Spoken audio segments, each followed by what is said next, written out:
Hi there. I'm so excited to bring you this episode. I'm not sure if you've heard, but this month the board celebrates its 130th anniversary.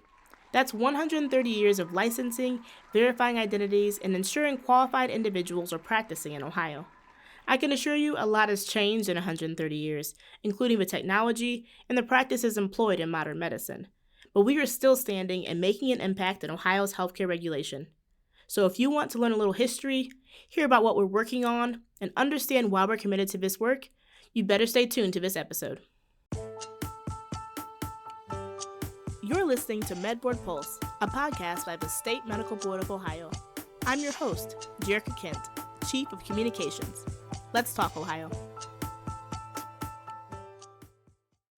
As you know, this episode is all about 130 years of public service at the Medical Board.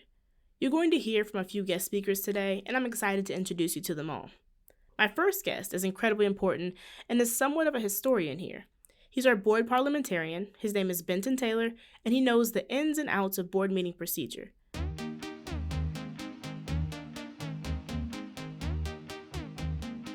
Benton, welcome to the show. Thank you, Jerica.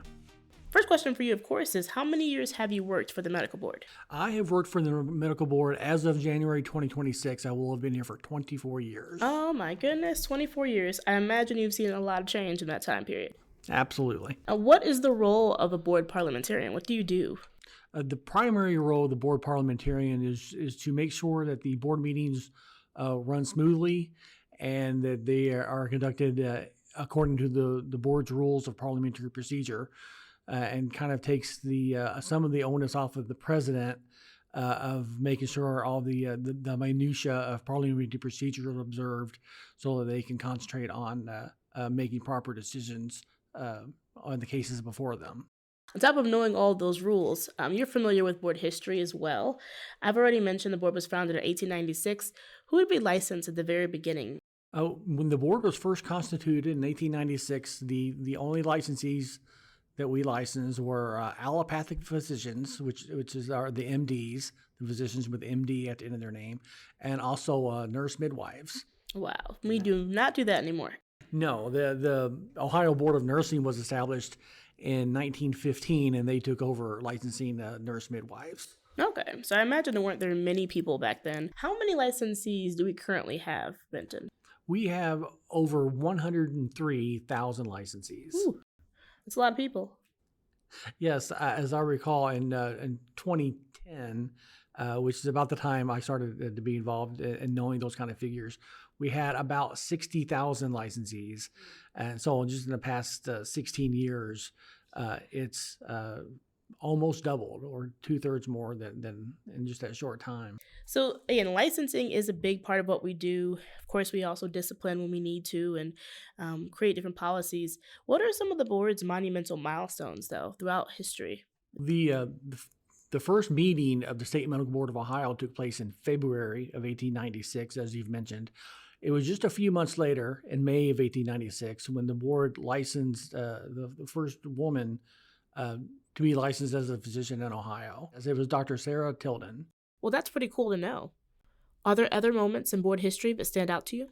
As I mentioned before, when the board was first constituted, it only licensed MDs, allopathic physicians. Starting in 1902, the board started to license osteopathic physicians, or the physicians with the DO after their name, the DO degree.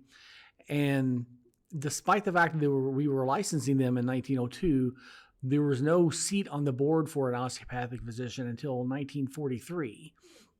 And just like today, we now have an osteopathic physician who sits as a member of the board. Also in 1975, for the first time, the law created a seat on the board for a consumer member. That's what we call a member of the board who is not a physician. So up until 1975, it was all physicians, and I believe perhaps would give the impression to the public that the board constituted so much of physicians who were could possibly be protecting other members of their profession. So a non-physician was added to add that perspective to the board's decision. Today, of course, the board has 3 members who are not physicians. I also know that in 1977, the first podiatrist was given a position on the board. 1977 was also the year where the board started to license physician assistants. And I think what's interesting to point out as well is that, you talked about licensing the first osteopathic physician, and then eventually kind of expanding the kind of license types are on the board. But our board is somewhat unique in that not all boards have a variety of license types.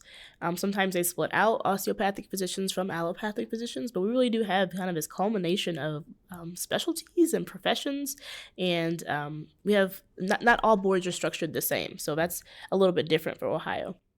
Yes, I would point out that we also, amongst our licensees, we license massage therapists, and we are the only medical board in the country that does that. I did not know that. Yes, every other state in the country, the massage therapists either have their own board or they're part of some other board. What's one thing you've learned in all your time here at the medical board, even if it was unexpected?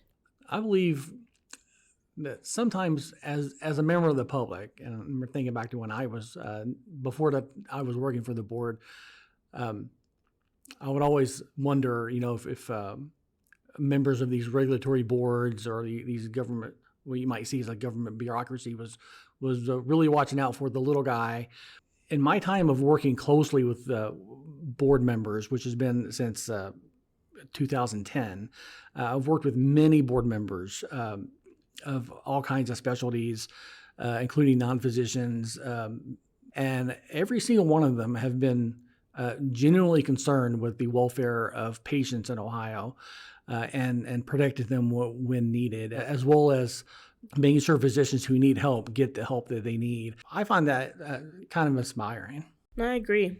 I didn't even know that the medical board existed until I came to work here about 7 years ago. And it has been an eye-opening experience. And I think I've been humbled by the leadership, by the way that the board members do have a genuine care for the patients in Ohio. So I guess that's why we've lasted for 130 years, and we'll keep on going.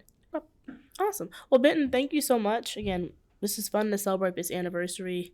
I'm sure we'll cut some cake or, have some kind of celebration. But I appreciate hearing from you and your perspective, and appreciate all that you do for the board. Absolutely. Thank you, Jerica.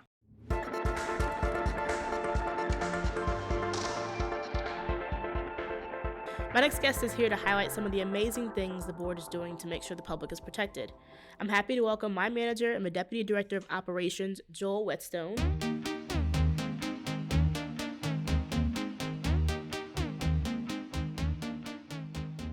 Joel, thank you for being a part of this conversation. I've been looking forward for an opportunity to get you in the recording studio. Well, thanks for having me. I'm excited to do this.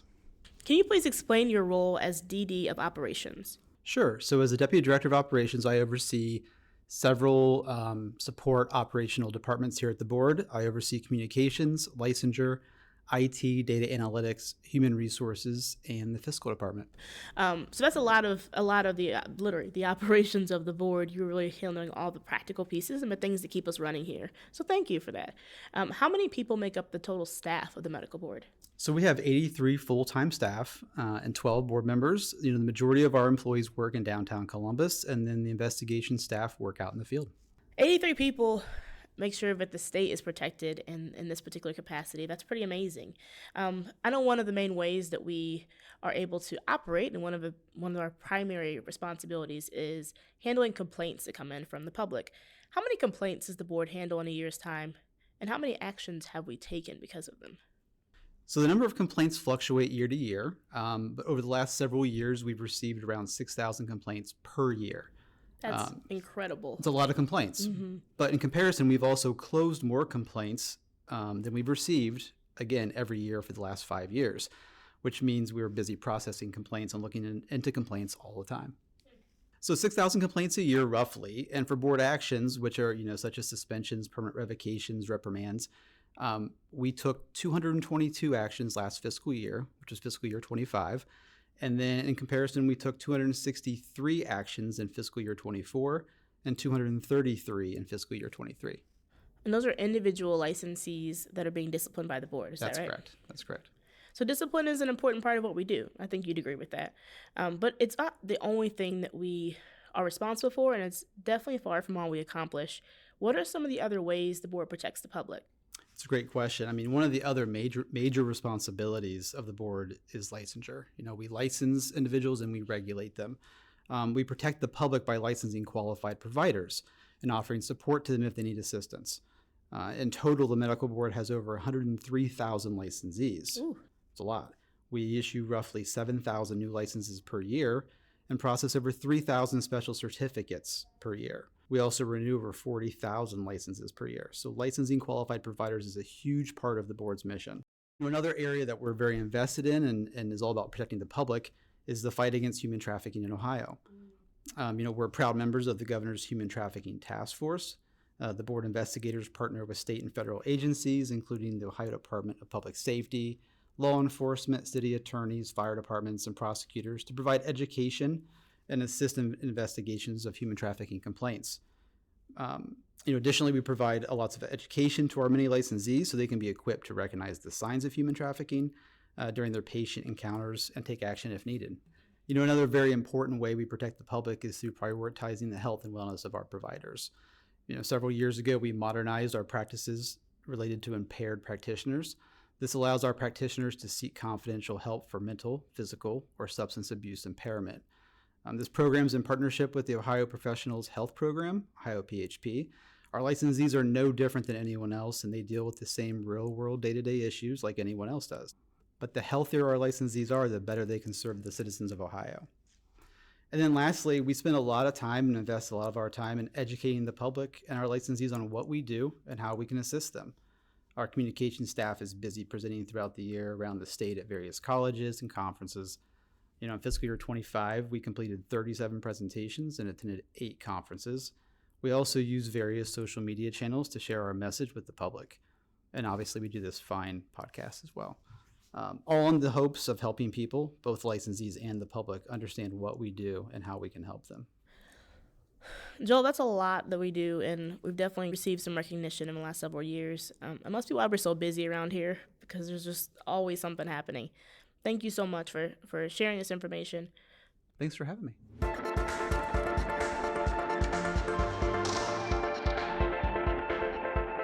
There's a very important part of the medical board that we have not talked about yet, and that's the board members, which leads me to my next guest, our very own board secretary, Dr. Kim Rothermel, to share her perspective about her role as the board secretary, but also her long-term standing on the medical board.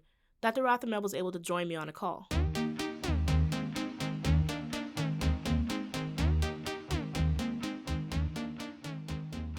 So when you were appointed back, again, almost 12 years ago, and you thought, I would love to serve Ohio in this way, did you understand all the gravity of what it means really to be on the board? Yes, your specific role, but what we were doing as a board and how that impacted patient safety? The answer to that is no. And I think that is probably true for most physicians who are licensed by the board, but in general, that is all they know about in their relationship with the board.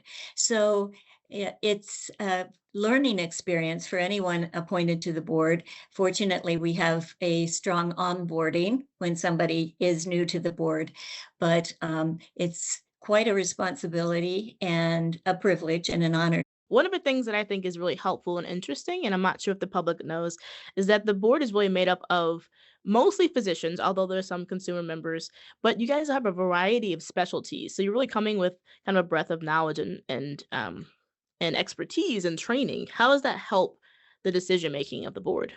Well, the cases with which the board is involved come from all kinds of specialties. And so as we review these cases and adjudicate them, it is important to have the perspective of a variety of types of physicians. And we also have a podiatrist and then 3 consumer members on the board as well. So I think that if it were all one specialty, we would lose a lot of perspective that we have now. Absolutely. Why is the board's work critical for public safety? Well, the board is responsible for licensure of physicians, and this is an in-depth process. We also are responsible for the enforcement, and that means for the review of all complaints that come into the board. And this is the process by which the community can address the board, can communicate with the board about concerns they have about physicians or any medically related field with which the board licenses. And therefore, it's very critical to the public that the board is able to review complaints in detail and critically and make sure that all licensees of the board are functioning in the place that they should be functioning. That's a very good point. It is really our job to be kind of that gatekeeper. Yes. What is your favorite part of your role as the secretary of the board? Well, as board secretary, along with the supervising member, we supervise the investigation of complaints that come into the board and help direct the adjudication of those complaints. Being able to work with the staff at the board in a more direct manner and to develop a relationship with the enforcement attorneys who I have had the privilege of knowing well and being able to observe the very detailed and dedicated work that they do. And I have been so pleased over these years in seeing their hard work, in seeing how objectively they perform their duties to support the physicians in this. What advice would you give to young providers that are starting out in their careers from the perspective of someone again who's been on the board, who gets to see behind the scenes? Is there anything you would tell someone? What I would say is that number one, never lose sight of the fact that it is a real privilege to practice medicine in the state of Ohio. But number two, enjoy your practice. It's a lot of work getting your degree and your training, but it's so important to enjoy what you're doing and to work hard at it. And I think that from my experience, that leads to really positive view of the career path that you take. We've had 130 years down, hopefully at least another 130 years to go as well. And you get to be an important part of history, of medical board history. You go down in the record as one of our dedicated board members. So I appreciate you, Dr. Rothermel. And I know that the rest of the staff does in Ohio, whether they know or not to thank you, they are also appreciative of you. Well, thank you very much. It's been a real honor to serve the board and the state of Ohio.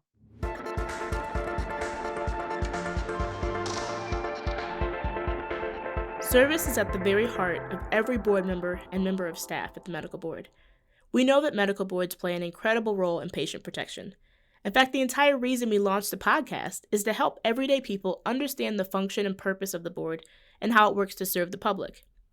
You may or may not realize every state has a regulatory body, or sometimes several, that perform the same key functions as ours here in Ohio. With that in mind, I consider it a privilege to introduce my next guest, the president and CEO of the Federation of State Medical Boards, Dr. Hank Chaudhry. Dr. Chaudhry was gracious enough to fit me into his busy schedule, and so we were able to hop on a call and chat. Dr. Chaudhry, thank you so much for joining me today on this call. Thank you, Jerica. Delighted to be with you. My first question for you is, how does the Federation support the mission of individual medical boards? Yeah, that's a great question. A lot of people don't understand what state boards do, and they don't understand what our national organization does. The Federation of State Medical Boards was actually created by the state medical boards. We were formally incorporated back in 1912. And so we've been around a long time. And because we were created by the state boards, we serve the state boards, meaning we give them education, we facilitate conversations, we help them with data because data becomes more important, increasingly important as we talk about licensure and discipline. You want to make sure you have accurate data and you want to make sure that that data is shared. So the FSMB has always played a supportive, helpful role. We can bring experts together to share ideas, but ultimately we respect the 10th Amendment and the ability of the state boards to decide what they want to do for their own jurisdictions. So I think that's the role that we play, is a support role to enable the state medical board to fulfill its mission to protect the public. Well, you kind of beat me to the next question then. I was going to say, what role do medical boards play in creating regulation that protects patients? Because we get there's then the larger entity and the boards that work together to share information to make sure we have all the data. How do boards individually create regulation that protects patients? Well, how much time do you have for that question? Yeah. Because the history of the state boards has evolved. If you look at modern state medical boards, and I should mention that my colleague Dave Johnson and I, back in our organization Centennial, wrote a history book on the medical licensing and discipline in America. So we have some Oh my goodness. knowledge about how this all happened. But early on, state boards, when they were created, were focused on licensing, making sure that the right people are licensed to practice Right. medicine, because there were a lot of people who were claiming to be doctors, and you needed someone to make sure that they were. Over time, this evolved so that the disciplinary aspect became stronger. The Mhm. issue then became not just making sure who's a doctor, but making sure the doctors who are actually licensed are doing the right thing. And if there's a problem or an issue or a complaint or a grievance, that there's a process for the state boards to investigate that issue on behalf of the citizen and to take action if necessary, if there's a board disciplinary action that's required. Not every complaint leads to that, of course, but this safeguard is there so that when something goes wrong, people sometimes don't always understand how medicine works. They don't always have the means to engage with an investigation. That's what the state boards do on behalf of the citizens of that jurisdiction. Okay. So in your time as a physician, because of course you are a doctor yourself, or as president of the federation, what do everyday people need to understand about the medical boards in their states? There's a lot of misinformation for sure. There's a lot of confusion. What do you think the thing is that they need to understand?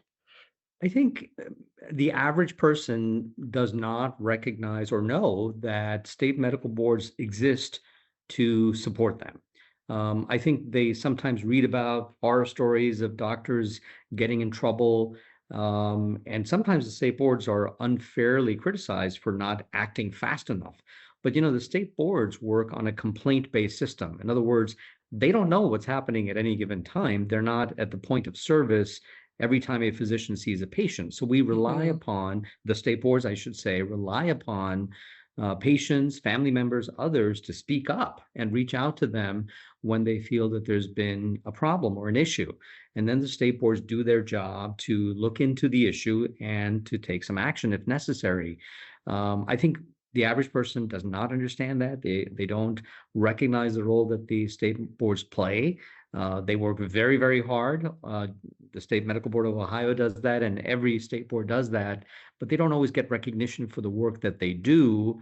And you only hear about the horror stories sometimes. You don't always hear about the good stories about how licensing appropriately enables quality healthcare to be delivered, not only to the residents of Ohio, but across the country, because increasingly physicians have more than one license. So that's Mhm. been another innovation in recent years, is the ability of doctors to be as mobile between states as patients sometimes are. People are not just sticking around in one location anymore. So I think there's lots to be done. One of the things that the FSMB is doing, in fact, this past year, is to help raise awareness through a public relations campaign, not of Mhm. FSMB, but of state medical boards. And through that campaign, we're working with an outside expert, a firm. We've already had 50 million views on social media Oh about what wow. state medical boards do, but we still have a long way to go. And I think it's important for people to know that this safeguard exists to look out for them. My last question for you, unless you have something else you want to share, is what contributions has the State Medical Board of Ohio made to the regulatory community? I had to ask because, of course, we're celebrating our 130th anniversary. Well, let me say that the current State Medical Board of Ohio, under Ms. Luca, has been fantastic, hardworking, innovative, and that innovation piece is actually not new. I told you earlier that my colleague Dave Johnson and I wrote a history of Hmm. medical licensing and discipline in America. So I recently had a chance to look at it, and I was not surprised at all to find that Ohio has played some important roles in the history of medical regulation in the United States. One, a challenge for the state boards has been what's known as state hopping. In the days before computers, what would happen is a doctor would get disciplined in one state and then quickly move to another state not share the disciplinary data, and get Mhm. licensed in that state before the long arm of the law, if you will, caught up with them because information was not shared. So in 1988, Ohio, the State Medical Board of Ohio was among the first states to partner with Georgia, Illinois, and Texas on a pilot program that the FSMB was working on. And the pilot program required two things that were relatively new in 1988. One, something called a desktop computer, and number two, something called a telephone modem. Remember those?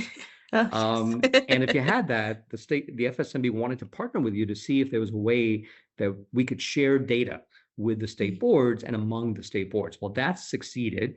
It led to a system called Direct Access System, DAS, which enabled over time all of the state boards to share information about who is licensed and who is disciplined, so that sort of state hopping couldn't occur. So that's an example of Ohio being among the first to say, yeah, I want to be part of that. We'll buy this computer and we'll get this modem and we'll get this and we'll see if we can make a difference.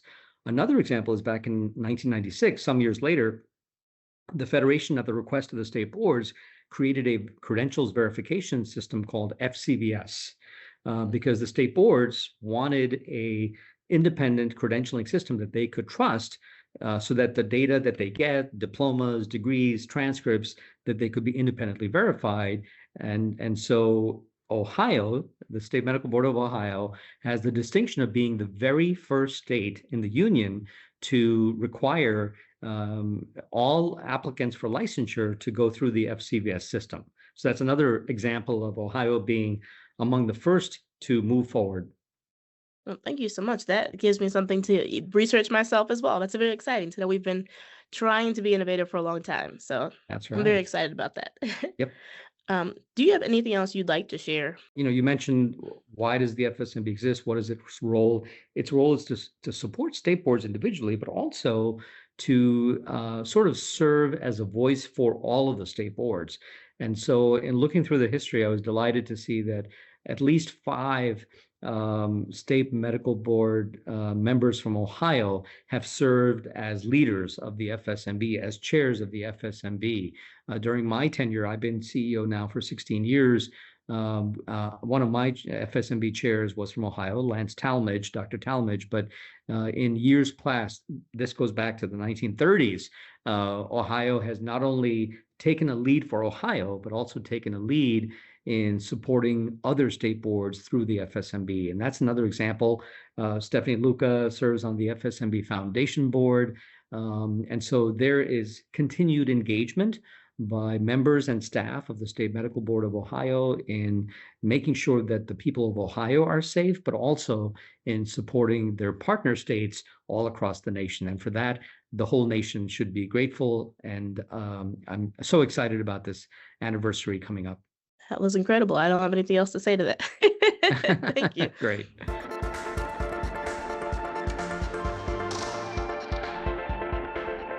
We have talked to 4 other people today, Stephanie, and have had to, of course, end on a note of our executive director.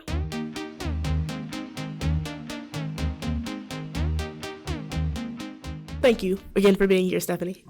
You're welcome, Jerica. Thank you for doing this. Absolutely.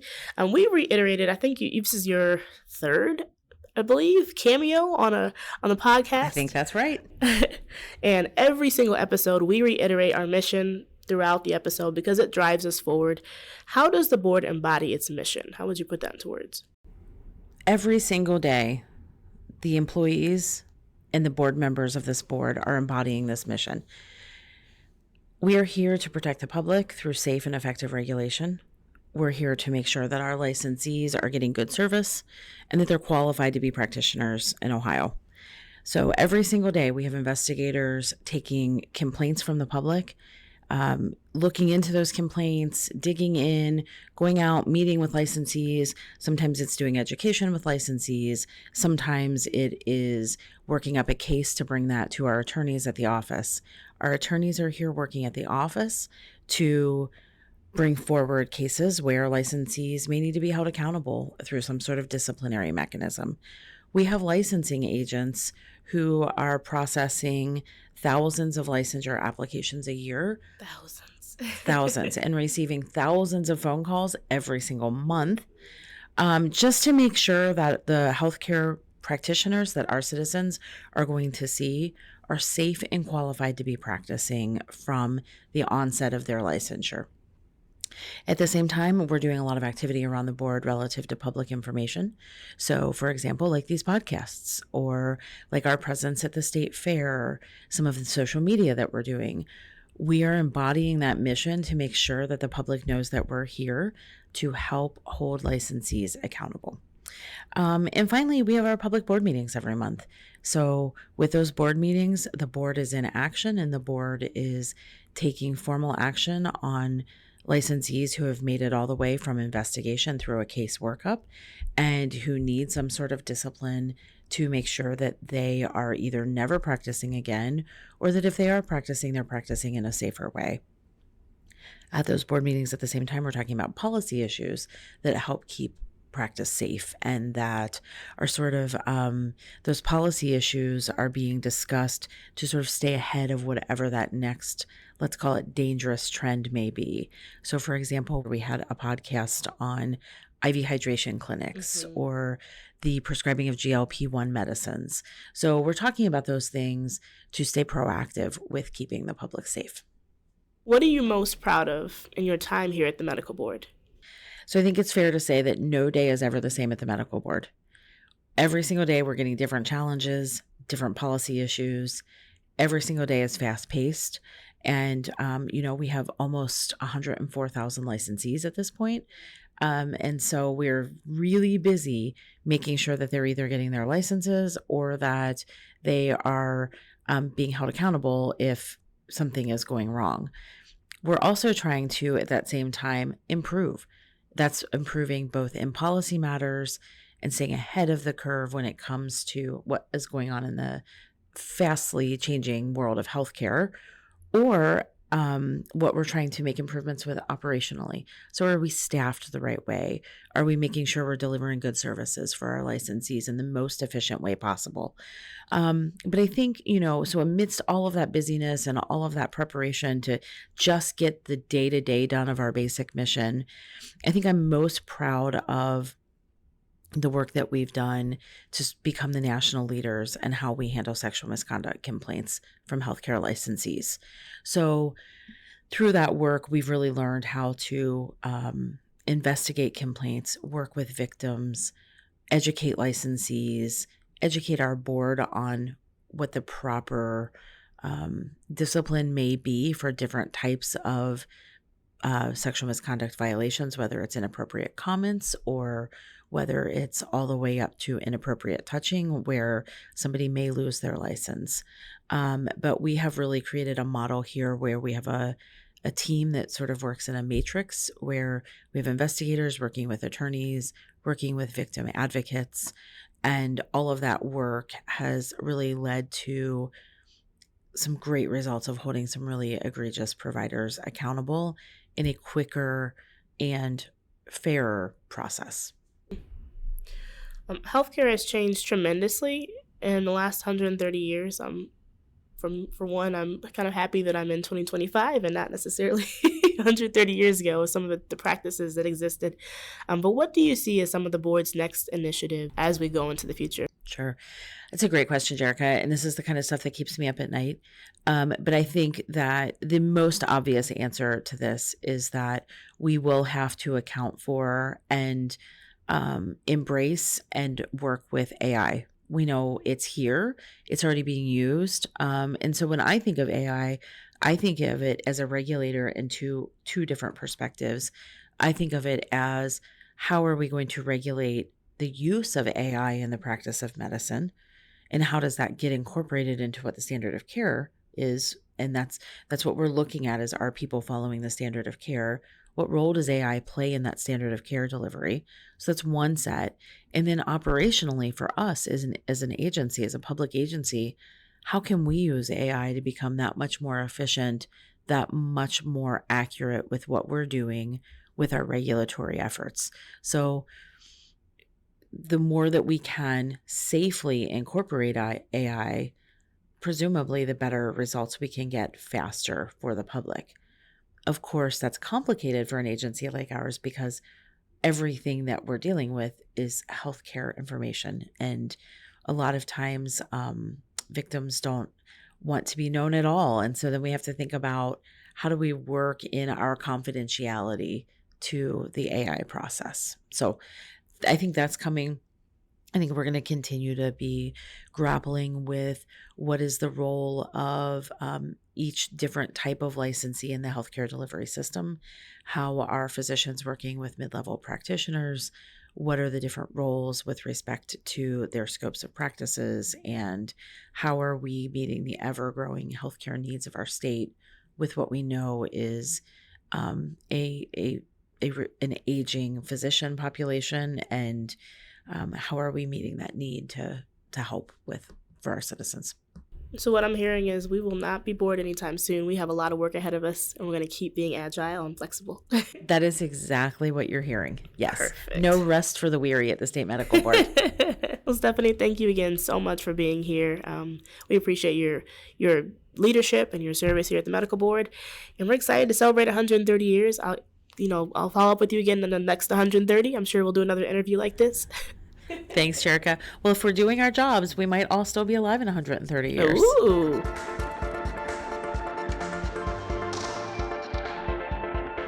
So what have you learned this episode? I hope you understand that every day we're working, whether it's reviewing applications, conducting investigations, inspecting medical records, building cases, drafting rules, or one of the many other responsibilities we have as a board. And it's all in the name of patient protection. We are incredibly proud of the work we accomplished at the board, and we look forward to many more years in service to our great state.